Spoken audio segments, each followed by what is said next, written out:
Assalamualaikum warahmatullahi wabarakatuh. Innal hamdalillah nahmaduhu wa nasta'inuhu wa nastaghfiruh wa na'udzu billahi min syururi anfusina wa min sayyiati a'malina. Man yahdihillahu fala mudhillalah wa man yudlil fala hadiyalah. Ashhadu an la ilaha illallah wahdahu la syarikalah wa ashhadu anna Muhammadan abduhu wa rasuluh. Ya ayyuhalladzina amanu taqullaha haqqa tuqatih wa la tamutunna illa wa antum muslimun. Ya ayyuhan nasu taqu rabbakumul ladzi khalaqakum min nafsin wahidah wa khalaqa minha zawjaha wa batha minhuma rijalan katsiran wa nisaa wattaqullaha alladzi tasaaluna bihi wal arham innallaha kana 'alaikum raqibah. Ya ayyuhalladzina amanu taqullaha wa qulu qawlan sadida yuslih lakum a'malakum wa yaghfir lakum dhunubakum wa man yuti'illaha wa rasulahu faqad faza fawzan 'azima. Amma ba'd, fa inna asdaqal hadits kitabullah wa khairal hadi hadyu Muhammadin sallallahu alaihi wasallam wa syarrul umuri muhdatsatuha wa kullu muhdatsatin bid'ah wa kulla bid'atin dhalalah wa kulla dhalalatin finnar.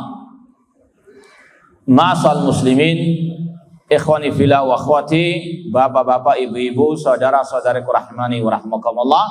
Alhamdulillah, segala puji bagi Allah Subhanahu wa taala yang memberikan kepada kita banyak kenikmatan-kenikmatannya. Di antaranya nikmat kita masih bisa menghadiri majelis yang mulia ini, majelis al-ilmu, di antara taman-taman surga Allah yang ada di dunia ini.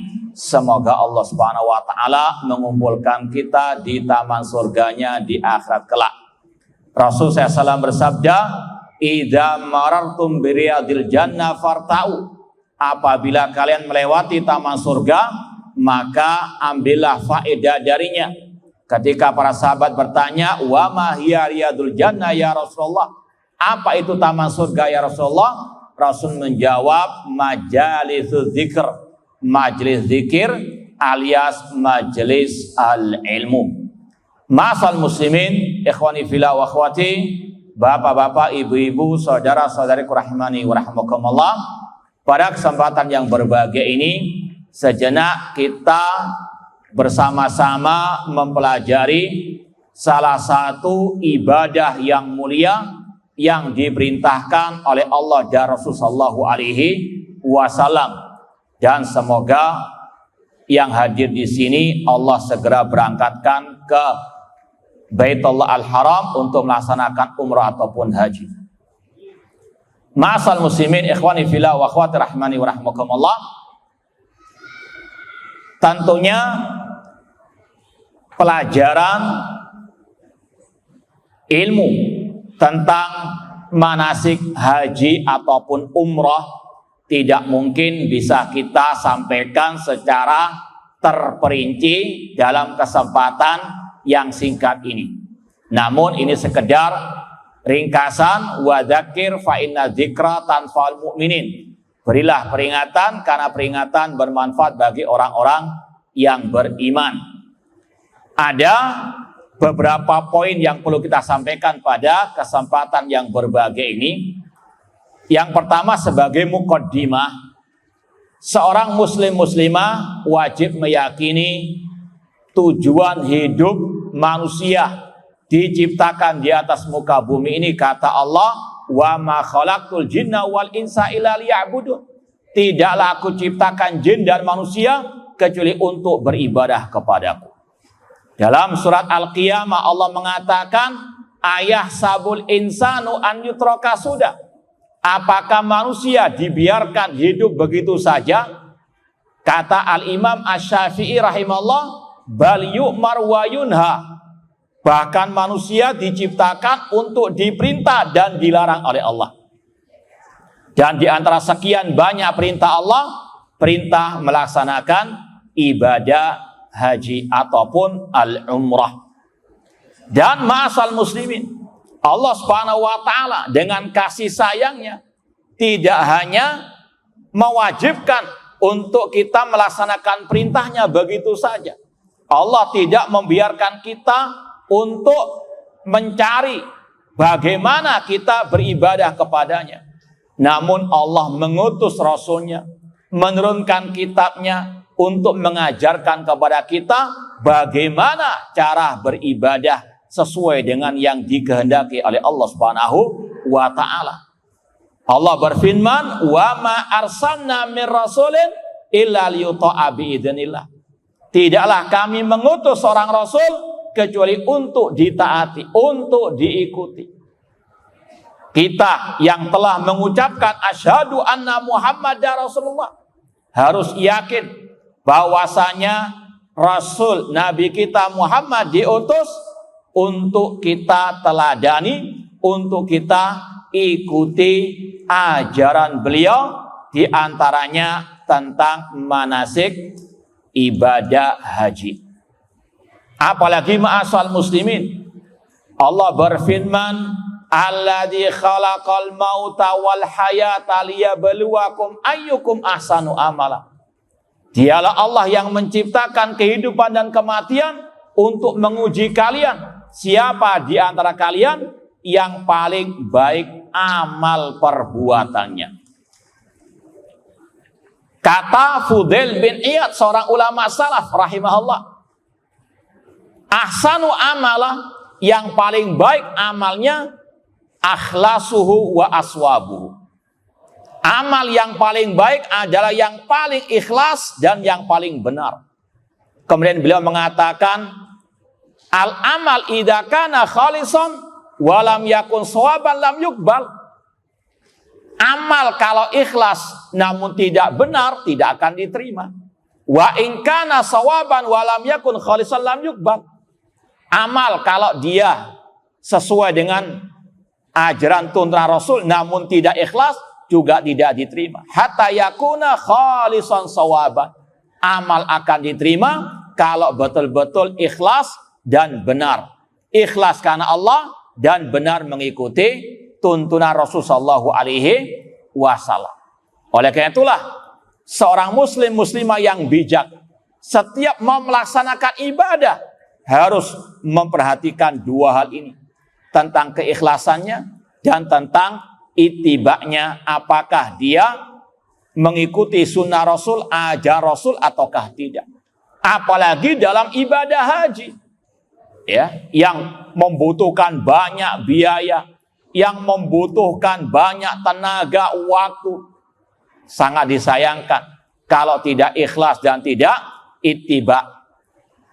Apalagi ma'asal muslimin, Rasul SAW mengatakan, litakhudhu anni manasikakum. Hendaklah kalian mengikuti tata cara ibadah hajiku. Ini pelajaran berharga terutama bagi yang mau haji. Ya, nanti akan kita sampaikan ibadah haji ini hukumnya wajib bagi yang mampu terutama. Namun tidak cukup hanya modal semangat saja, modal uang saja. Namun harus juga yang paling penting modal al-ilmu. Sebagaimana kata Imam Al-Bukhari, al-ilmu qoblal qawli wal amal. Ilmu sebelum kita berucap, sebelum kita beramal. Sebelum orang itu melaksanakan ibadah haji, harus betul-betul menguasai ilmu tentang manasik haji, tentunya yang diajarkan oleh Rasulullah SAW. Rasul mengatakan, man amila amalan laisa alai amruna fahuwa raddun. Barang siapa yang beramal tidak sesuai dengan ajaran kami maka tertolak. Apalagi sekali lagi ibadah haji membutuhkan banyak biaya, tenaga, waktu. Sangat disayangkan kalau sekedar modal, ya, harta, modal, tenaga tanpa modal ilmu. Padahal tadi Rasul mewajibkan untuk seorang yang mau berangkat ibadah haji, litakhudhu anni manasikakum. Apalagi ma'asal muslimin, ya. Ibadah haji mungkin sekali seumur hidup, sangat disayangkan kalau hanya berangkat begitu saja tanpa modal ilmu. Dan berapa banyak orang yang dulunya berangkat tanpa ilmu sekarang menyesal. Kenapa dia dulu tidak belajar manasik haji sesuai dengan ajaran Rasulullah SAW. Maka pada kesempatan yang berbahagia ini, mari kita sejenak mempelajari ibadah haji sesuai dengan tuntunan Rasulullah SAW, meskipun secara ringkas, secara global, ya. Karena bagaimanapun juga mala yudrakul la yutrak julluhu. Kata para ulama, yang tidak bisa digapai semuanya tidak mesti ditinggalkan keseluruhannya. Artinya kalau kita nggak bisa memperinci sekarang, paling tidak kita berikan poin-poin penting tentang manasik haji ala Rasulullah SAW. Masal muslimin hadirin rahimani wa rahimakumullah.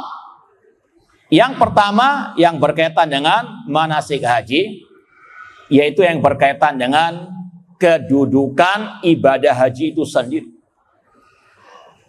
Seorang muslim muslimah insya Allah sudah paham betul rukun Islam yang 5. Di antaranya ibadah haji. Ini bukan hanya sekedar kewajiban, namun lebih dari itu, ini adalah rukun Islam. Maka seorang muslim muslimah harus punya tekad untuk bisa melaksanakan 5 rukun Islam secara komplit, tentunya sesuai dengan kemampuan. Karena dalam Islam semua terikat dengan fattakullah mastata'tum. Bertakwalah kepada Allah sesuai dengan kemampuan. Di antaranya ibadah haji. Ibadah haji salah satu rukun al-Islam. Seperti dalam hadis Jibril ketika Rasul ditanya, fa akhbirni anil Islam, beritahukanlah kepadaku tentang apa itu Islam. Rasul mengatakan, anta syahada alla ilaha illallah wa anna muhammadar rasulullah wa tuqimas shalah wa tutiyaz zakah wa tasuma ramadan wa tahujjal baita man istata ila dzalika sabila. Di antaranya yang terakhir, untuk engkau melaksanakan ibadah haji ke Baitullah Al-Haram sesuai dengan apa? Kemampuan atau jika mampu. Dan Rasul juga mengatakan dalam hadis yang lain, bunyal Islam ala khamsin. Islam dibangun di atas 5 bangunan. Yang pertama, syahadati alla ilaha illallah wa anna muhammadar rasulullah, wa iqamis shalah wa itaiz zakah wa shaumi ramadan wa hajjil bait. Ini merupakan 5 rukun Islam yang selayaknya seorang muslim muslimah berusaha sekuat tenaga untuk mengamalkannya. Ya. Meskipun kata para ulama yang 3 ini wajib bagi semuanya. 2 kalimat syahadat, salat, puasa. Ya. Adapun masalah zakat dan haji ini hanya bagi, tentunya ini secara umum. Ya, tidak semuanya sanggup melaksanakannya. Yang menunaikan zakat hanya yang hartanya sampai kepada nisabnya 85 gram emas dan sudah setahun lamanya. Yang ibadah haji juga sama, nggak semuanya diwajibkan. Namun yang mampu saja. Nanti akan kita sampaikan syarat wujubu al-hajj. Namun intinya ini kedudukan ibadah haji bukan sekedar wajib, namun rukun Islam. Kemudian yang kedua yang perlu kita sampaikan tentang fadailu al-hajj, keutamaan ibadah haji sesuai dengan berdasarkan sabda Rasulullah SAW, hadis-hadis Rasulullah SAW yang sahihah. Yang pertama, dan ini yang kita jadikan sebagai judul kajian kita, Rasulullah SAW dalam Sahih Bukhari, Sahih Muslim, dan kitab-kitab hadis yang lain banyak menyebutkan keutamaan-keutamaan ibadah haji. Di antaranya yang pertama Rasul mengatakan, al-umrah ilal umrah kafaratun lima bainahuma wal hajjul mabrur laisa lahu jaza ilal jannah. Kata Rasul, antara satu umrah dengan umrah berikutnya itu bisa menghapuskan dosa. Dan haji yang mabrur tidak ada balasan baginya kecuali surga. Ini yang selayaknya dijiwai oleh orang yang melaksanakan ibadah haji atau yang akan mau melaksanakan ibadah haji. Niatnya menggapai surga Allah dengan haji yang mabrur. Mungkin kalau ada yang mau bertanya, apa itu al-hajjul mabrur? Banyak penafsiran para ulama. Di antaranya ada yang mengatakan huwal hajjul ladzi la yukhalitu syai'un minal itsmi, yaitu haji yang murni tanpa melaksanakan dosa apapun. Atau ada yang mengatakan hajjul mabrur, haji yang ikhlas dan yang mengikuti tuntunan Rasulullah SAW. Dan mungkin inilah yang lebih komplit definisi haji mabrur, yaitu haji yang ikhlas karena Allah dan mengikuti tuntunan Rasulullah SAW. Kata Rasul tadi, wal hajjul mabrur laisa lahu jaza ilal jannah. Haji yang mabrur tidak ada balasan baginya kecuali surga Allah Subhanahu wa taala. Ini yang selayaknya sekali lagi menjadi motivasi yang terbesar orang yang mau berangkat ibadah haji, meraih surga dengan ibadah haji. Jangan sampai ada riya, ingin dipanggil Pak Haji atau Pak Umroh, ya, naudzubillahi min dzalik. Ini sungguh rugi fid dunya wal akhirah. Kemudian di antara keutamaan pahala orang yang ibadah haji sesuai dengan tuntunan Rasulullah SAW, pernah suatu saat Rasul ditanya oleh sahabat beliau Abdullah bin Mas'ud radhiyallahu anhu, ayul a'mali afdal, amal apa yang paling afdal? Rasul menjawab pertama kali, imanun billahi wa rasuli, beriman kepada Allah dan Rasul sallallahu alaihi wasallam. Kemudian beliau ditanya lagi, summa ai, kemudian amalan apa lagi yang paling afdal? Beliau mengatakan jihadun fisabilillah, berjihad di jalan Allah. Dan yang ketiga, ketika Rasul ditanya, ayu amal afdal, yang mana lagi yang paling afdal? Beliau mengatakan hal hajjul mabrur, haji yang al mabrur. Ini kata Rasul, afdalu al amal. Kemudian yang ketiga, ma'asal muslimin, di antara keutamaan ibadah haji kata Rasul SAW, tabi'u bainal haji wal umrah fa innahuma yanfiyanil faqra wad dunub kama yanfil kiru khabathal hadid.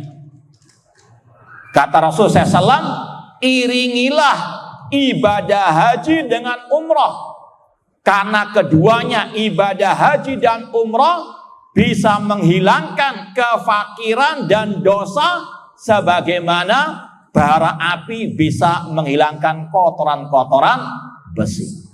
Ini juga selayaknya menjadi motivasi bagi orang yang mau berangkat haji, niatnya untuk menghapuskan dosa dan niatnya untuk mendapatkan banyak rezeki dari Allah Subhanahu wa taala agar hartanya dibarokahi oleh Allah.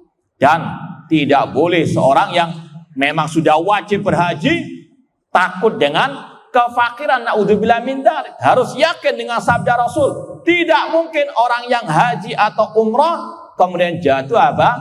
Miskin. Ya, selama dia betul-betul ikhlas ittiba kepada sunnah Rasul, Allah tidak akan mungkin mengingkari janjinya. Dan ini insya Allah sudah menjadi rahasia umum. Ya, orang yang sudah sering haji, sering umrah, insya Allah Allah berikan apa?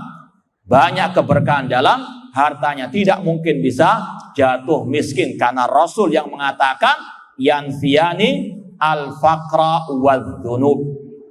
Kemudian di antara keutamaan ibadah haji dan juga di dalamnya ada umrahnya, bahwasanya Rasul SAW pernah bersabda, man hajja lillah falam yarfus walam yafsuk raja'a kayaumin waladatu ummuhu. Kata Rasul SAW, barang siapa yang berhaji karena Allah, ikhlas, betul-betul mengharapkan pahala dari Allah, dan dia tidak berucap yang kotor, dan dia tidak berbuat kefasikan ketika haji, maka dia kembali dari ibadah haji seperti anak yang baru lahir. Dihapuskan dosa-dosanya oleh Allah Subhanahu wa Ta'ala. Ini ma'asal muslimin, di antara keutamaan yang luar biasa, pahala yang besar bagi yang melaksanakan ibadah haji, tentunya tadi yang ikhlas dan mengikuti tuntunan Rasulullah SAW.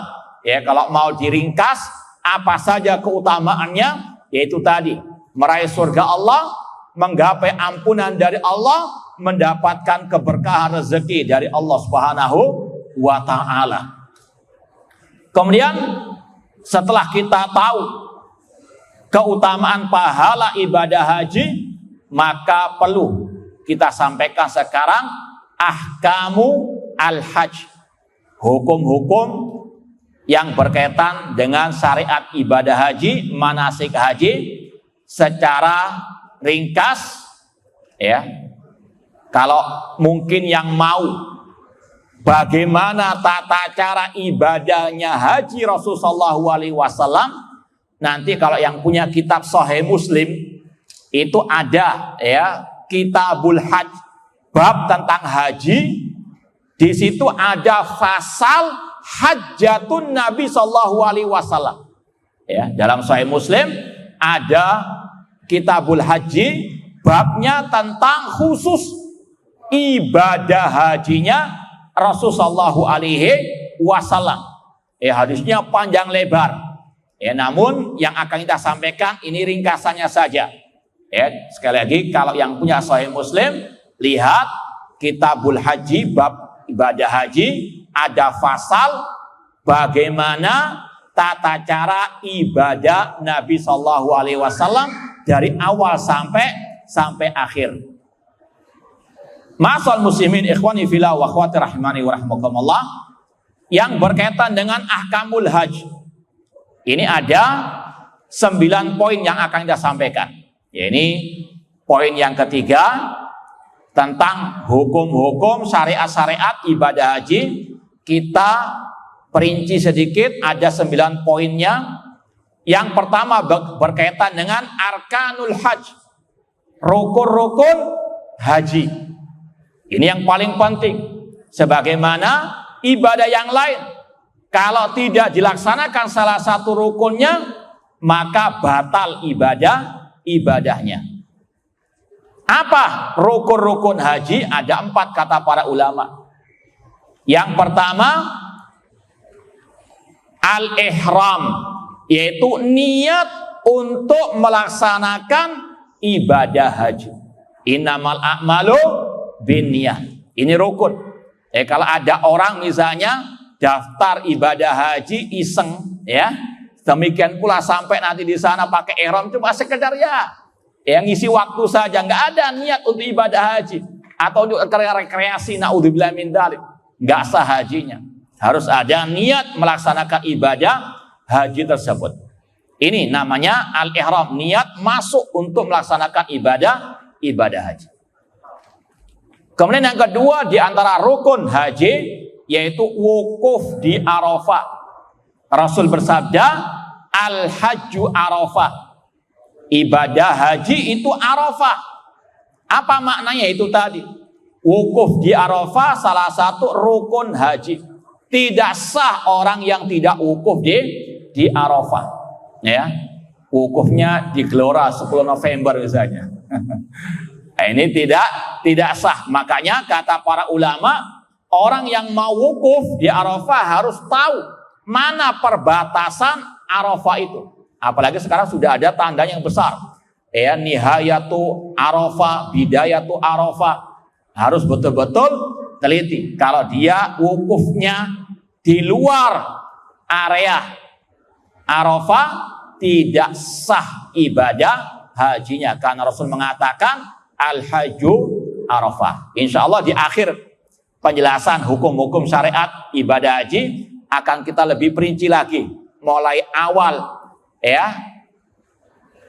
aktivitas haji sampai yang terakhir. Cuma ini kita perinci dulu rukun-rukunnya, syarat-syaratnya dan seterusnya. Yang kedua, tawaful ifadah. Tawaf tanggal 10 Dzulhijjah. Karena tawaf nanti ada beberapa macamnya. Namun yang ini tawaful ifadah tanggal 10 Dzulhijjah. Ini hukumnya rukun haji. Tidak sah haji kalau tidak tawaf ifadah. Yang ketiga, kata para ulama, yaitu sa'i setelah tawaf tadi antara Safa dan Marwah. Ma'asal muslimin, ikhwani fillah wa akhwati rahimani wa rahmakumullah, itu sekali lagi 4 rukun haji. Anak ulangi lagi. Yang pertama tadi apa? Niat untuk ibadah haji al-ihram. Yang kedua, wukuf di Arafah. Yang ketiga, tawaf ifadah. Dan yang keempat, sa'i antara Safa dan Marwah. Kemudian syarat wajibnya haji. Kapan orang itu wajib berhaji? Sebagaimana firman Allah surat Ali Imran ayat 97, Allah berfirman, walillahi 'alan nasi hajjul baiti man istata'a ilaihi sabila. Wajib bagi manusia melaksanakan ibadah haji karena Allah bagi yang mampu. Apa makna bagi yang mampu? Kata para ulama, mampu dalam segi harta. Yang kedua dari segi kendaraan. Ada harta, nggak ada kendaraan yang bisa mengantarkan ke sana, tidak wajib. Yang ketiga, keamanan di jalan. Ada harta, ada kendaraan, namun mungkin ada perang di sekitar, naudzubillah min dzalik. Kota Mekah misalnya nggak bisa lewat. Bahaya kalau lewat misalnya, tidak wajib ibadah haji tersebut. Kemudian yang keempat di antara kewajiban atau syarat wajibnya haji, ya tentunya kesehatan. Dan yang kelima, ini khusus bagi kaum wanita, harus ada mahramnya. Kenapa demikian? Karena Rasul bersabda, la tusafir imra'atun tu'minu billahi wal yawmil akhir illa ma'adhi mahramin. Tidak halal seorang perempuan safar, entah safar urusan dunia, urusan agama, kecuali ada mahramnya. Dan mahram dalam Islam itu sudah paten, nggak ada mahram jadi-jadian, nggak ada. Atau mahram dadaan, nggak ada. Mahram seperti mungkin saudara laki-lakinya, ayahnya, pamannya. Ini yang sekali lagi sudah dipatenkan di dalam al-Islam. Maka seorang muslim-muslimah harus betul-betul memperhatikan syurut wajibnya ibadah haji. Dan sudah kita sampaikan tadi, Islam itu mudah. Kalau memang nggak sanggup, jangan memaksa. Halakal mutanatiun. Rasul mengatakan celaka orang yang tadi berlebih-lebihan ataupun yang memaksakan diri. Contoh itu tadi, perempuan tidak ada mahramnya nekat ibadah haji sendiri. Ini sangat berbahaya sekali, bisa mengancam jiwanya dan yang lainnya. Demikian pula kalau misalnya seperti yang sudah dimaklumi, antrian panjang puluhan tahun untuk ibadah haji. Kalau memang nggak bisa berangkat, qadarullah nggak bisa berangkat karena mungkin terlalu panjang, jangan ngambil jalan pintas, cari visa sana sini, ilegal sampai sana dipulangkan. Naudzubillah min dzalik. Sudah rugi harta, waktu, tenaga, dia berdosa karena apa? Ibadah haji menurut akidah ahli sunnah wal jamaah harus mengikuti pemimpin kaum muslimin. Kata Imam At-Tahawi dalam kitab Aqidah Tahawiyah, wal hajju wal jihadu madiyan ma'ulil amri baron kana al fajiran. Jihad dan berhaji harus di bawah pemimpin kaum muslimin, ya, yang baik maupun yang dolim. Jangan nekat, ya, cari negeri yang lain, haji dari sana. Naudzubillah min dzalik. Kalau memang itu ilegal, ini sekali lagi bisa menjadikan hajinya tidak mabrur. Naudzubillah min dzalik. Kemudian ma'asal muslimin, ikhwani fillah wa akhwati, bapak-bapak, ibu-ibu, saudara-saudari rahimani wa rahmakumullah. Poin yang berikutnya yang perlu kita sampaikan tentang wajibatul haji. Apa saja kewajiban-kewajiban dalam ibadah haji? Ini perlu untuk diketahui. Bedakan antara rukun dengan kewajiban. Kalau rukun ditinggalkan tidak sah, ya. Seperti tadi, nggak wukuf di Arafah, nggak sah sudah, nggak bisa diganti apapun. Kalau yang berkaitan dengan kewajiban, seandainya ditinggalkan, itu masih ada cara menebus dosa meninggalkan kewajiban tersebut, ya. Maka sekali lagi perhatikan mana itu rukun, mana itu kewajiban haji. Apa saja? Yang pertama, al-ihram minal miqat. Start hajinya dari mikot. Mikot itu tempat untuk start haji atau umroh, dan itu sudah paten, tidak bisa ditambah-tambah, dikurang-kurangi. Ya, dalam hadis yang sahih Rasul dikatakan oleh para sahabat, waqata Rasulullah SAW li ahlil Madinah dzal Hulaifah. Kata para sahabat, Rasul telah menentukan tempat start bagi penduduk kota Madinah untuk haji atau umrah, tempat namanya Dzul Hulaifah. Wali ahli Syam Al-Juhfa. Bagi penduduk negeri Syam, tempat startnya namanya Al-Juhfa. Wali ahli Najd Qarnal Manazil. Wali ahli Yaman Yalamlam. Ya, sekali lagi, semua penjuru dunia ini kalau mau ibadah haji sudah ada tempat startnya masing-masing, sudah ditentukan oleh Rasulullah SAW. Maka tidak boleh melewati tempat start itu sebelum orang itu mengucapkan labaik hajjan atau labaik umrotan. Kalau seandainya kelewatan, ada dua pilihan. Kembali lagi dari awal mikot, atau yang kedua lanjut tapi membayar denda, menyembelih seekor kambing dibagikan di kota Mekah. Itu kalau meninggalkan kewajiban. Yang kedua di antara kewajiban haji, al-mabit bi Musdalifah, bermalam di Musdalifah, yaitu tanggal nanti 9, ya, setelah dari Arafah tanggal 9 siangnya itu malamnya bermalam di tempat namanya Musdalifah. Insya Allah di akhir kajian kita akan sampaikan secara berurutan per hari-harinya. Nah, ini sekarang globalnya dulu. Kemudian yang ketiga, al-wuquf bi Arafah ilal lail. Kewajiban haji diantaranya wukuf di Arafah sampai malam. Apa bedanya dengan yang rukun? Yang rukun itu cukup dia wukuf di Arafah berarti sudah melaksanakan rukun. Tapi waktunya harus sampai tenggelamnya matahari. Seandainya dia datang ke Arafah duhur misalnya, asar dia sudah cabut istilahnya, pergi meninggalkan Arafah, dia sudah melaksanakan rukun namun nggak melaksanakan kewajiban. Harus bayar jam tadi, yaitu menyembelih seekor kambing. Jadi ini bedanya rukun haji wukuf di Arafah. Yang penting sudah nyampe Arafah itu sudah melaksanakan rukun. Cuma waktunya harus sampai tenggelam matahari. Paham ya?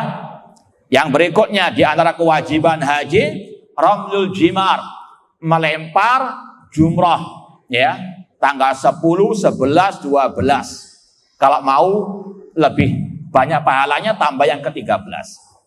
Yang berikutnya al-mabit bimina ayamat tasyrik, bermalam di Mina tanggal 10, 11, 12. Itu hukumnya wajib. Nanti beda dengan yang tanggal 8. Ya, tanggal 8 ada syariat bermalam di Mina, namun hukumnya tidak wajib. Ya. Yang berikutnya tawaful wada, tawaf perpisahan di akhir mau pulang ke tanah air atau mau ke kota Madinah misalnya. Ini tawaf wada hukumnya wajib. Beda dengan tadi tawaf ifadah. Tawaf ifadah tanggal 10 itu hukumnya rukun, nggak sah kalau tidak tawaf. Adapun tawaf wada di akhir orang melaksanakan ibadah haji mau meninggalkan Mekah, tawaf perpisahan itu hukumnya wajib. Kemudian yang terakhir al-halqu wa taksir awit taksir, mencukur rambut. Ya, ini sekali lagi hukumnya wajib. Ya, kalau mau disebutkan ulang lagi ada 7 kewajiban haji. Yang pertama ihram dari miqat. Yang kedua bermalam di Muzdalifah. Yang ketiga bermalam di Mina hari-hari tasyrik. Kemudian tawaf wada, kemudian wukuf di Arafah sampai malam, kemudian mencukur ya rambut atau ya menggundul atau cukur pendek, dan yang ketujuh melempar jumrah. Itu 7 kewajiban di kala ibadah haji. Maka sudah kita sampaikan tadi, kalau ada yang tidak melaksanakan salah satu kewajiban tersebut, maka bisa diganti dengan membayar apa? Ya, kalau 2 kesalahan meninggalkan kewajiban, berarti 2 kambing. Jangan dia apa? Jangan dijamak kesalahannya. Ya, 7 meninggalkan 7 tadi, kambingnya cuma. Baik. Masal muslimin ikhwani fillah wa akhwati rahimani wa rahimakumullah. Adapun yang berikutnya sunnah-sunnah ketika ibadah haji. Ya, sekali lagi ini sekedar ringkasan, perinciannya bisa lihat dalam hadis Sahih Bukhari Muslim tentang Kitabul Hajj. Adapun sunnah haji ada 8 ya. Sunnah haji artinya kalau ditinggalkan tidak berdosa, dikerjakan mendapatkan pahala. Yang pertama al-iktisal indal ihram. Mandi besar ketika mau ihram ya. Yang kedua al-ihram fi izarin waridain abyad, memakai baju ihram warna putih bagi laki-laki. Apa artinya? Kalau seandainya pakai warna biru, sah nggak hajinya? Sah nggak? Ini sunnah, berarti apa? Boleh. Ya, cuma yang afdal, yang disunahkan pakai baju ihram warna apa? Putih. Seandainya pakai warna yang lain apa? Ya, sah-sah saja, cuma tidak apa? Afdal. Ini bagi apa? Laki-laki. Bagi perempuan, ya, ini yang penting memakai baju muslimah yang syar'i. Ya, tidak boleh mengikuti yang laki pakai putih sampai transparan. Naudzubillah min dzalik. Bisa apa? Tidak mabrur hajinya, mabur ya. Ya, naudzubillah min dzalik. Dan ini banyak terjadi. Perempuan juga disuruh pakai baju putih, naudzubillah. Ya, ini kadang-kadang apa? Membawa fitnah di sana. Ya, secara syar'i haji bagi perempuan pakaiannya yang penting syar'i. Ya, yang penting menutup semua aurat, yang penting tidak transparan, yang penting tidak membentuk lekuk tubuhnya, ya, dan seterusnya. Kemudian yang berikutnya di antara sunnah haji, ya sekali lagi sunnah haji di sini maksudnya jika ditinggalkan tidak berdosa, jika dikerjakan mendapatkan pahala. At-talbiyah wa ra'us sauti biha, mengumandangkan talbiyah, labbaik Allahumma labbaik, labbaik la syarika lak labbaik. Ini hukumnya ya sunnah. Beda dengan labbaik Allahumma umratan, labbaik Allahumma hajjan. Ini apa? Rukun apa tadi? Haji. Harus ya diucapkan labbaik Allahumma hajjan ketika mau start atau berangkat haji atau umrah. Adapun labbaik Allahumma labbaik ini hukumnya mustahab, disunahkan. Yang keempat, al-mabit bi Mina Lailata Arafah, bermalam di Mina malam 9 Dzulhijjah. Bedakan dengan apa? Yang wajib tadi apa? Hah? Iya, kalau yang hari tasyrik ya, diantaranya tanggal 10 juga, 10, 11, 12 itu bermalam di Mina hukumnya wajib, sedangkan tanggal 8 tidak wajib atau yang dikenal dengan hari tarwiyah.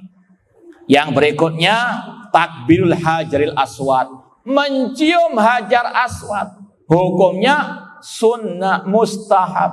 Jangan maksa kalau memang ya kondisi macet istilahnya, kondisi luar biasa padatnya, jangan memaksakan diri. Kata para ulama, mencium hajar aswad hukumnya mustahab. Kalau Anda memaksakan diri sampai mendolimi orang, sampai menyakiti orang, Anda banyak mendapatkan dosa daripada pahala. Ngejar pahala sunnah, namun jatuhnya kepada dosa mendolimi orang. Maka hati-hati ya. Dan kaidahnya kata para ulama, dulukan yang wajib daripada yang mustahab ya. Jangan sampai mengejar yang mustahab sedangkan kewajiban meninggalkan kedzaliman dilakukan, naudzubillah.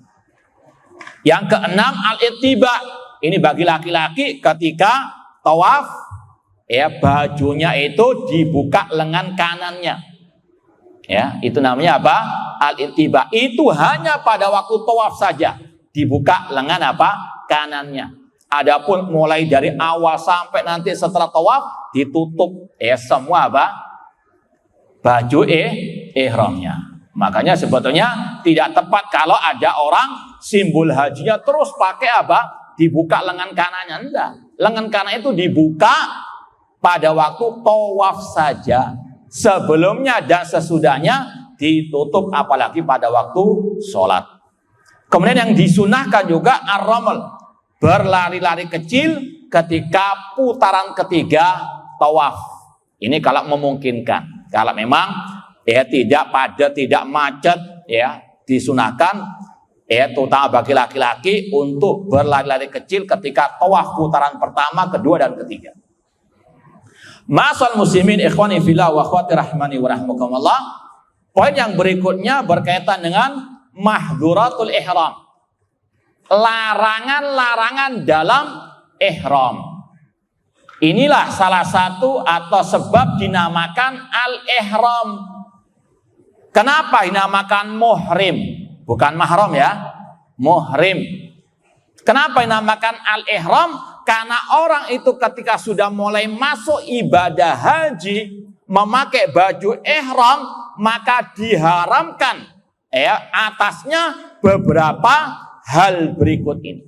Ya, al-ihram atau ahrama yuhrimu artinya ya mengharamkan.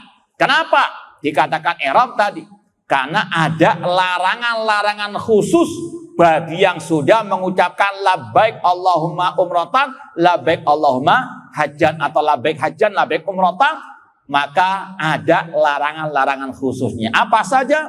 Yang pertama, halqus syar, cukur rambut ya, atau memotong rambut, atau mencabut bulu rambut atau yang ada di badan.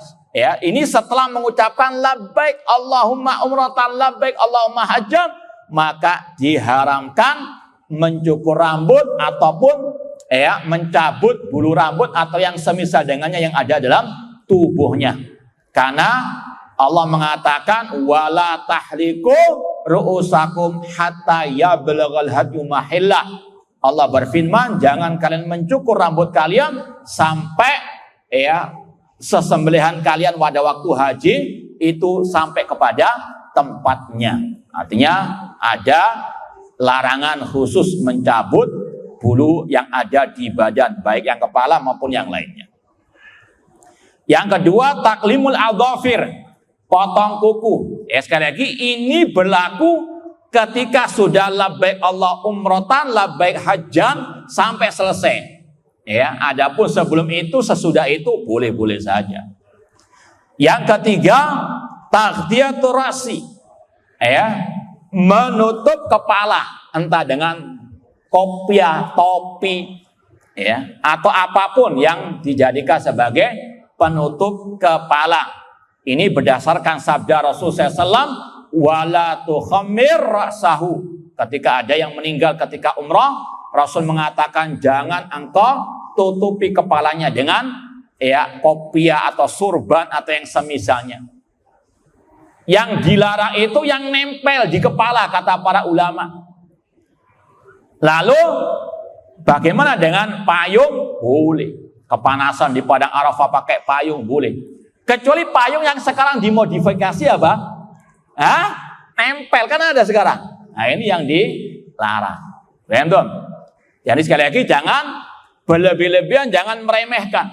Berlebih-lebihan itu sampai misalnya tidak mau berteduh di bawah pohon. Karena apa? Kan nutupi bayangannya. Ini berlebih-lebihan. Bahkan dulu kita waktu haji itu mungkin sudah lama sih. Jamaah haji dari Iran yang mereka beraliran Syiah Rafidhah, mereka berkeyakinan tidak boleh naik mobil yang ada atapnya ketika di Arafah, ketika Mina. Maka kita melihat pemandangan yang nyeleneh, yaitu apa? Mereka rombongan naik bis nggak ada atapnya. Paham ya? Bisa dibayangkan di Arafah yang panas begitu, demikian itu keyakinan mereka. Padahal ini keekstreman. Rasul SAW dahulu dalam hadis disebutkan Rasul pernah dinaungi oleh kain oleh para sahabat. Para sahabat memegang kain beberapa orang di atas kepalanya Rasul Shallallahu Alaihi Wasallam. Yang nggak boleh itu memakai kopi atau imamah. Yang berikutnya di antara larangan ihram, isti'malut tib, memakai wewangian baik di badan maupun di baju. Ini sekali lagi setelah sudah mengucapkan labbaik hajjan atau umrotan. Berdasarkan sabda Rasul, la yalbas sauban massahu za'faran. Kata Rasul, orang yang ihram tidak boleh memakai baju yang ada wewangiannya. Ini kalau sekali lagi sudah mengucapkan labbaik umrotan atau hajjan. Sebelum itu masih dibolehkan. Kemudian yang berikutnya di antara larangan al-ihram, qatlus sayd, membunuh binatang buruan. Di sana banyak burung merpati. Hati-hati, mungkin lagi kangen makan burung darat, diambil, disembelih, dimakan. Naudzubillah min dzalik. Ini diharam. Allah mengatakan wala taqtulus sayda wa antum hurum. Jangan membunuh binatang buruan sedangkan kalian dalam keadaan al-ihram. Kemudian sedikit tambahan tadi tentang 4 larangan tadi. Ada yang ingat enggak? Apa larangan yang pertama tadi? Ada mic nggak di situ? Paling enggak biar nggak ngantuk lah yang di situ. Apa larangan ihram tadi? Ada berapa? Ya, sebutkan yang pertama.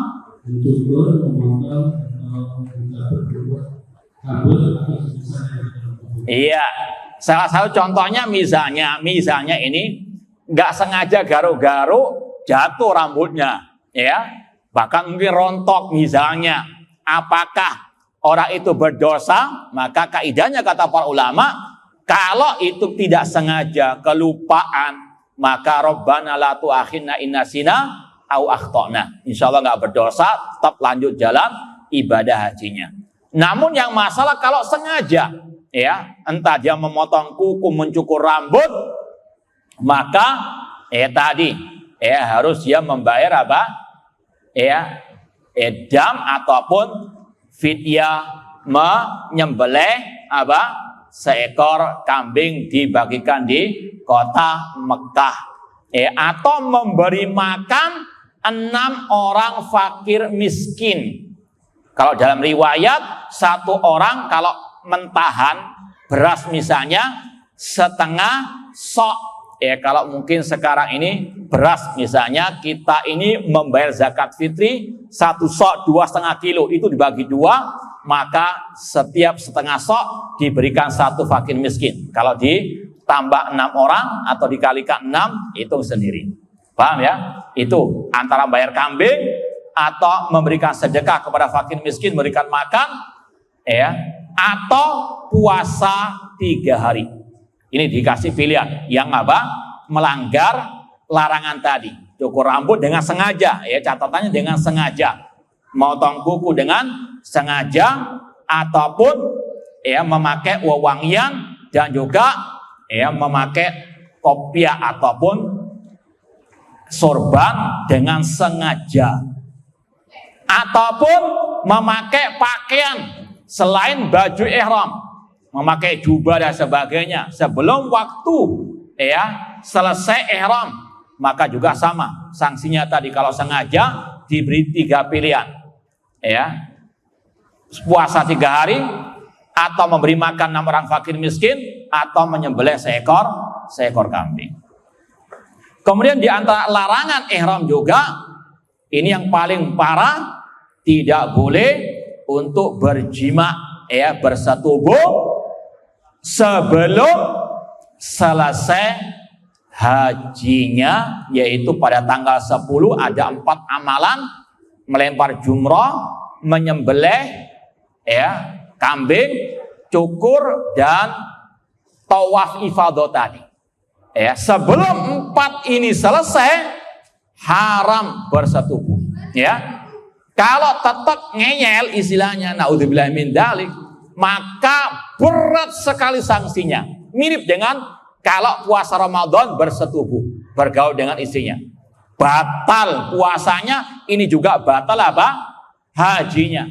Ditambah lagi kewajiban membayar fidyah, sanksi menyembelih seekor unta atau sapi, bukan kambing lagi, sapi atau kambing.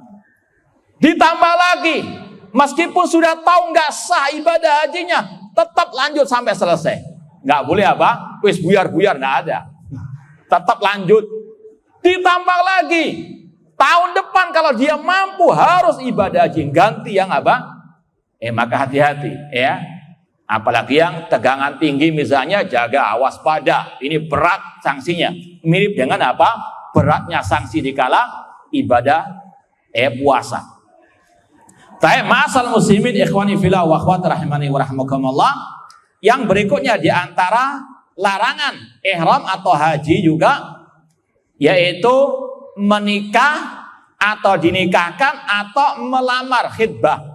Kata Rasul, la yankih al-muhrim wala yunkah wala yakhtub. Orang yang sedang ihram, ini yang sedang apa? Ihram. Mungkin ada yang bertanya, kan banyak sekali orang-orang yang nikah di kala apa? Di Mekah atau di Madinah. Maka dikatakan itu barangkali sudah selesai apa?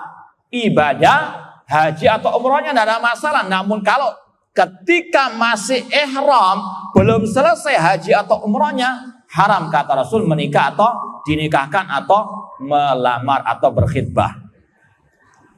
Baik, ma'asal muslimin ikhwani fillah wa akhwati rahmani wa rahmakumullah.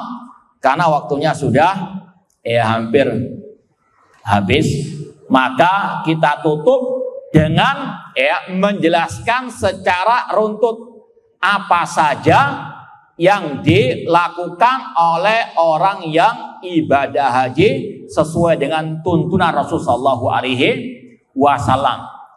Sebetulnya ibadah haji itu ada 3 macamnya. Ada haji ifrad, haji qiran, haji tamattu. Cuma ini kalau mau dijelaskan panjang lebar, cuma kita ambil yang terakhir, haji tamattu. Karena ini yang paling banyak dilakukan dan ini yang paling afdol, yaitu menggabungkan antara umrah dan haji. Bagaimana caranya? Yang pertama, kita harus tahu ibadah haji itu sudah ditentukan waktunya. Kata Allah, al-hajju asyhurun ma'lumat. Ibadah haji itu bulan-bulan yang sudah dimaklumi. Syawal, Dzulqa'dah, dan Dzulhijjah. Misal sekarang ini kan kita sudah melewati Syawal. Misalnya orang ini Dzulqa'dah ya, sekarang berangkat ke Mekah, dia melaksanakan ibadah umrah. Kalau misalnya dari sini ke Madinah dulu, mikotnya tadi di mana? Di Dzulhulaifah. Dia mikotnya di Dzulhulaifah tadi. Ya, sebelum dia masuk ihram, mandi, bersih-bersih dulu, cukur-cukur dulu, kemudian pakai baju ihram kain putih misalnya tadi yang laki-laki, kemudian niat untuk umroh plus nanti tambah haji. Dia mengucapkan labbaik Allahumma umratan mutamatti'an ilal hajj.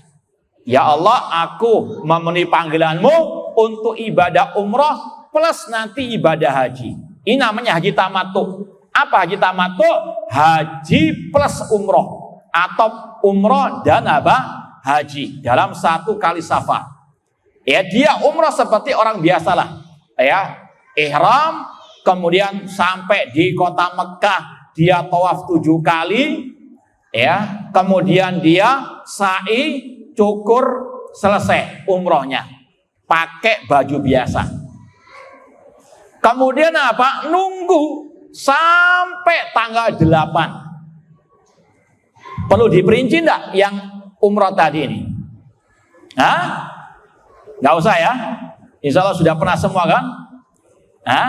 Sekali lagi, setelah sampai tawaf 7 kali, kemudian ini kita tinggalkan secara ringkasnya saja tadi, ya, sunahnya salat tawaf, kita tinggalkan yang inti-intinya saja. Setelah tawaf, dia sa'i, cukur rambut, selesai, buka baju ihramnya, pakai baju biasa. Nunggu sampai tanggal 8 Dzulhijjah, bulan depan. Tanggal 8 Dzulhijjah, dia standby di hotelnya, kemudian langsung pagi hari, mungkin jam 7, jam 8, sudah siap dengan pakaiannya, mandi-mandi dulu kayak umroh tadi. Bersih-bersih, cukur-cukur semuanya dulu, kecuali rambut jangan digundul, karena nanti akan mau ada cukur lagi. Kemudian mengucapkan ihram. Kalau sudah pakai baju ihram, mengucapkan labbaik Allahumma hajjan dari hotel atau penginapannya. Tidak perlu keluar ke mikot. Ini untuk haji yang sudah di kota Mekah. Langsung mengucapkan labbaik hajjan atau labbaik Allahumma hajjan. Langsung pergi ke Mina. Tanggal berapa ini? 8 Dzulhijjah yang dinamakan dengan hari Tarwiyah. Kenapa dinamakan hari Tarwiyah? Karena dari bahasa Arab rawa yurawi, orang yang haji itu mulainya tanggal 8, dia harus membawa bekal banyak air diantaranya. Karena perjalanannya panjang, 8, 9, 10, 11, 12 sampai 13, hampir seminggu. Maka apalagi dulu, kalau sekarang kan banyak yang ngasih gratis minuman, beli juga banyak. Kalau dulu mereka membawa bekal sebanyak-banyaknya air. Makanya dinamakan Yaumut Tarwiyah, membawa bekal sebanyak-banyaknya. Yaumut Tarwiyah. Tanggal 8 ini orang dari hotel sudah pakai ihram, mengucapkan labbaik hajjan, berangkat ke Mina. Berangkat ke Mina, apa saja aktivitasnya? Yang penting salat zuhur, asar, maghrib, isya, subuh 5 waktu tanpa dijamak tapi dikosor. Zuhur 2 rakaat, asar 2 rakaat, maghrib tetap 3 rakaat, isya 4 rakaat, 2 rakaat, subuh 2 rakaat. Dikosor, tidak dijamak seperti yang Rasul contohkan. Zikir di situ. Cuma bermalam di Mina hukumnya apa tadi? Mustahab sunnah. Kemudian tanggal 9 esok harinya, ketika matahari sudah terbit, siap-siap berangkat ke Arafah. Masih pakai ihram tetap ini. Pakai ihram sampai di Arafah tadi. Harus teliti, betul-betul saya di area Arafah. Jangan sampai di luarnya. Ini wukuf di Arafah, rukun haji. Tidak sah haji tanpa wukuf di Arafah. Apa yang dilakukan di Arafah? Sholat duhur, asar, jamak qashar. Biasanya di sana ada khutbah dari Mufti Mamlaka Arabia Saudiyah. Khutbah setelah sholat duhur, asar, jamak qashar tadi. Kemudian sebanyak-banyaknya orang yang haji ketika di Arafah untuk dia berdoa. Ini waktu yang mustajab untuk berdoa. Bahkan Rasul mengatakan khairud doa yaumi Arafah, sebaik-baik doa di hari Arafah. Kemudian memperbanyak zikir, di antaranya la ilaha illallah wahdahu la syarika lahul mulku wa huwa ala kulli syai'in qadir. Ini yang diperbanyak doa. Misalnya capek, nyemil juga tidak ada masalah, ngobrol sedikit, nanti kembali doa lagi, membaca zikir, membaca Al-Quran. Cuma ini waktu yang sangat sempit, antara zuhur sampai maghrib saja, perbanyak doa. Kalaupun kecapean, sebentar saja istirahat, doa lagi, sampai menunggu tenggelamnya matahari. Kemudian setelah tenggelam matahari, mulai OTW ke Musdalifah. Sampai sana, sholat maghrib, isya, jamak qashar. Kalau kecapean istirahat, nanti sampai sholat subuh, baru selesai sholat subuh berangkat ke Mina. Berarti tanggal berapa? Tanggal berapa? 10. Pas orang Idul Adha, sholat Idul Adha, jamaah haji berangkat ke Mina. Apa yang dilakukan? Ada 4. Ini terserah, nggak berurutan, tidak ada masalah. Lempar jumroh akobah 1 tiang, jumroh al-kubra dengan 7 kerikil, membaca takbir Allahu Akbar. Kemudian setelah itu kalau bisa menyembelih sendiri hewan kurbannya, kalau tidak bisa diwakilkan tidak masalah. Yang ketiga, mencukur rambut. Ini namanya at-tahallul yang pertama. Tahallul yang pertama. Boleh buka baju ihram sudah. Namun nggak boleh menyentuh istri tadi. Sampai nanti berangkat tawaf ifadah ke Mekah lagi. Ini paling berat tanggal 10 ini. Kemudian setelah tawaf, sebagaimana biasanya 7 putaran, kemudian sa'i. Kemudian kembali lagi ke Mina. Bermalam di Mina malam ke-11. Setelah sholat subuh, dzikir atau apapun lah, ini sudah agak santai tanggal 11. Cuma 1 amalan, yaitu lempar jumroh. Jumroh, tiang ada 3, sughra, kubra, wusta, dan sughra. 1 tiang dilempar 7 butir kerikil. Jangan batu yang besar, jangan kerikil, mungkin ujung jempol mungkin. Cari di sana banyak, nggak usah bawa dari Indonesia. Nggak usah beli di toko bangunan, nggak usah, di sana banyak. Kemudian itu waktunya harus ba'da zawal, ba'da zuhur. Nggak boleh sebelum itu. Kemudian tanggal 12 juga demikian. Hanya melempar jumrah, kubra, sughra, dan wusta. Ini perinciannya agak panjang dikit. Ada waktu juga setelah melempar jumrah, al-sughra berdoa. Setelah itu kemudian wusta juga ada waktu yang mustajab untuk berdoa. Tanggal 12 kalau sudah selesai melempar jumrah, selesai setelah zawal, maka boleh langsung ke Mekah, tawaf wada, pulang, boleh. Tanggal 12. Atau kalau mau tambahan pahala, masih nginep lagi sampai tanggal 13. Ada 2 pilihan. Faman ta'ajjala fi yaumaini fala isma alaih. Barang siapa yang mau pulang tanggal 12, silakan kata Allah. Namun kalau mau menunda sampai tanggal 13, maka dapat tambahan pahala. Itu ritual ibadah haji tanggal 8, 9, 10, 11, 12. Kalau mau tambah 13, setelah itu ke kota Mekah. Kalau mau pulang langsung bisa tawaf wada. Semoga menjadi haji yang mabrur. Paham insyaallah ya? Cukup?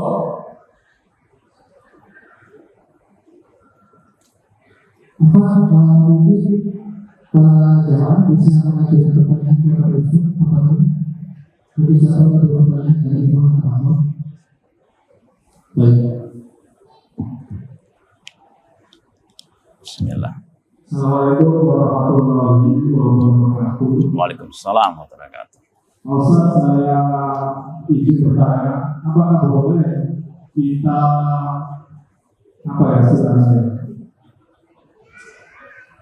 kita menggantikan umroh kepada orang yang sudah meninggal atau orang sakit itu gimana? Ya, kalau antum punya kitab Sahih Bukhari, di awal hadis Kitabul Hajj ada pertanyaan sahabat kepada Rasul. Ya Rasulullah, aku punya orang tua yang sudah tua renta. Apakah boleh aku menghajikan? Ahuju anhu? Rasul menjawab, naam, iya, boleh. Ini diantara ibadah yang boleh ya istilahnya wakili, yang boleh istilahnya dikirimkan pahalanya untuk yang meninggal dunia atau yang tadi sudah tidak sanggup ya. Wallahu taala alam, dan yang semisal dengan ini banyak riwayat-riwayatnya. Wallahu taala alam. Ada yang lain?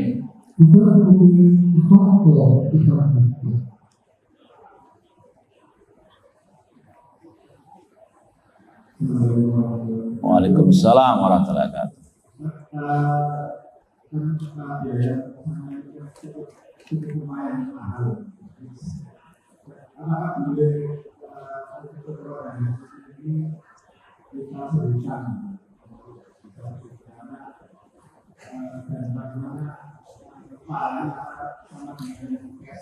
Iya. Baik. Yang pertama, balil insanu ala nafsihi basira. Seseorang itu harus tahu tentang dirinya. Dalam artian, kalau misalnya dia memang ya istilahnya punya harapan besar bisa menyaur utang tersebut, tidak ada masalah. Cuma jangan bonek ya. Nggak punya harapan sama sekali, misalnya nggak punya usaha, nggak punya tanah yang bisa untuk dijual membayar utang, nekat utang kepada orang lain, ketika ditagih sampai 10 tahun jawabannya cuma afwan-afwan saja. Ya, hati-hati ya. Kedzaliman ini sampai hari kiamat akan ada pertanggungjawabannya. Maka secara asal kalau memang kata ulama dia punya misalnya mungkin ya ada hartanya yang mungkin masih tertunda ya, namun dia karena kepingin segera untuk berhaji utang, tidak ada masalah karena ada sekali lagi tadi harapan untuk bisa membayar utang tersebut. Kata para ulama ya kita saja dalam urusan dunia boleh utang, mau beli rumah utang ke teman, membeli mobil kadang utang ya, apalagi urusan agama. Maka tidak ada masalah, cuma tadi sekali lagi harus betul-betul punya sekali lagi bagaimana membayar utang tersebut, karena masalah utang piutang ini juga masalah yang sangat berat, tidak boleh diremehkan. Wallahu taala alam. Dan insya Allah pahalanya sama, tidak dikurangi karena utang. Kecuali tadi kalau dia nggak mau bayar. Wallahu alam. Ya silakan. Wanita haid tahu atau sekali waktu bersuci bagaimana?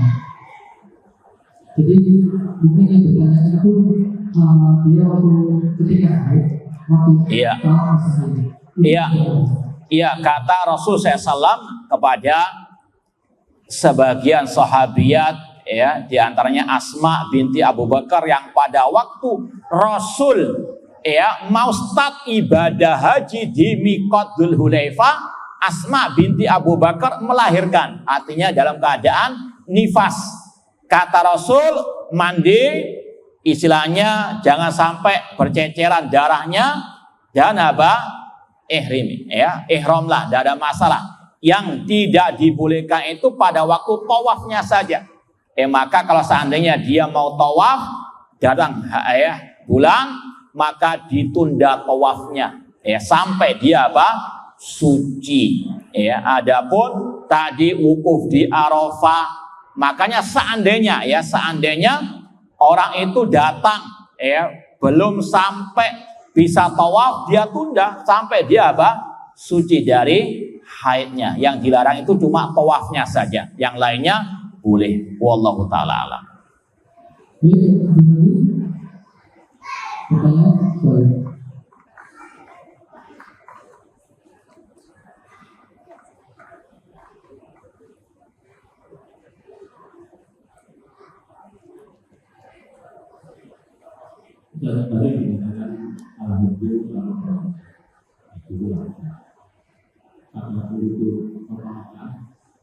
Itu langsung tanggal 9-nya menuju Arafah atau pakai kuminah, pakai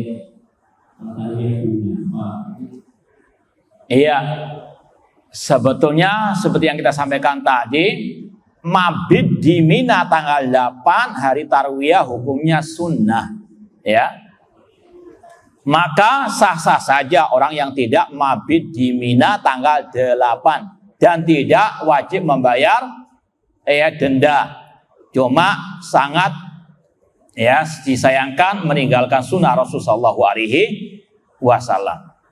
Kemudian seandainya orang itu langsung ke Arafah, ya boleh-boleh saja. Cuma waktu mulai ibadahnya ya tanggal 9. Jangan tanggal 8 sudah di Arafah, tanggal 9-nya langsung ke Musdalifah, ngejar setoran misalnya, enggak boleh.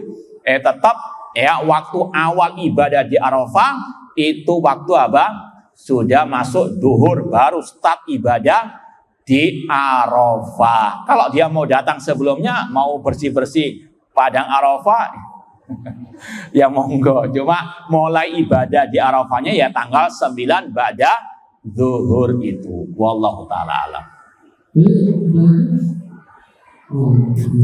Ini sudah mau maghrib ya. Ya, jangan dikira di Arafah loh ini. Salam masyarakat.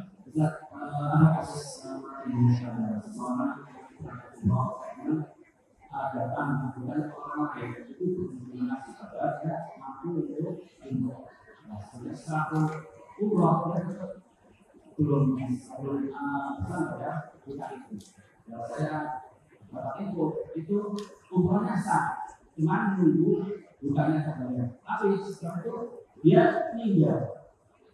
Nah, ini gimana? Iya, adapun masalah umrohnya insya Allah sah-sah saja, tidak ada hubungannya dengan masalah utangnya tadi. Cuma masalahnya nanti di hari kiamat kalau nggak dibayar, bisa jadi pahala umrohnya dikasihkan ke yang punya uang. Namun tentunya mungkin bagi ahli warisnya atau bagi anaknya atau saudaranya, kalau dia tahu punya utang kepada seseorang, lebih baik dibayarkan kalau mampu. Kalau enggak tadi pertanggungjawabannya berat. Orang yang mati syahid tidak bisa masuk surga sebelum dibayarkan utangnya, apalagi ibadah umroh. Maka sekali lagi orang yang mau berhutang untuk ibadah tadi harus punya planning yang matang. Insya Allah bisa membayar utang. Cuma tadi jangan sampai bonek ataupun jangan sampai memaksakan diri. Sekali lagi ibadah itu terkait dengan fattaqullah mastata'tum, la yukallifullahu nafsan illa wus'aha. Allah tidak memberi suatu jiwa kecuali dengan kemampuannya. Ana rasa cukup sekian. Mudah-mudahan apa yang kita sampaikan bermanfaat. Kurang lebihnya mohon maaf. Wa jazakumullahu khairan atas perhatiannya. Aku qouli hadza wa akhiru da'wana anil hamdulillahi rabbil alamin. Wassalamualaikum warahmatullahi wabarakatuh.